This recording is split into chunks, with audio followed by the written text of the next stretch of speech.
即卖医疗商业化的这个问题是愈来愈严重。最近是有病院甲产妇来推销这个伫北都某外口破腹的手术，讲这个手术恢复了真紧，而且佫唔免禁食，也毋过爱加收2万块的费用。台湾妇产科医学会就提出警告，讲这款的手术比起传统的破腹生产，佫较会有并发症，而且加收费用嘛是违法的，所以上重会当罚50万。 最近有不少医疗院所向有心的妇女人推广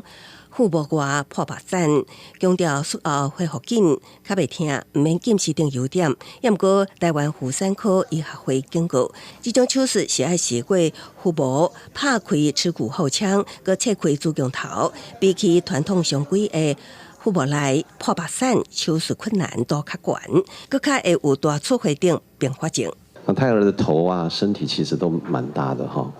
所以这个伤口的裂伤，可能也会裂到旁边的血管，或者胎儿在这边不容易出来的时候，也容易造成缺氧。因为技术难度较悬，有部分的医疗院所甚至用这个名目对产妇加收2万不等的费用。有立委指出，不管是倒一种的破腹产，医疗院所拢需要以健保破腹产给付标准申请给付，袂当另外向民众收费用，那无就是违法。 地方各卫生局去核定自费公告里面，各地方政府好像都没有看到有核准了腹膜外剖腹产手术项目了。那民众可以检具他的自费被收的自费的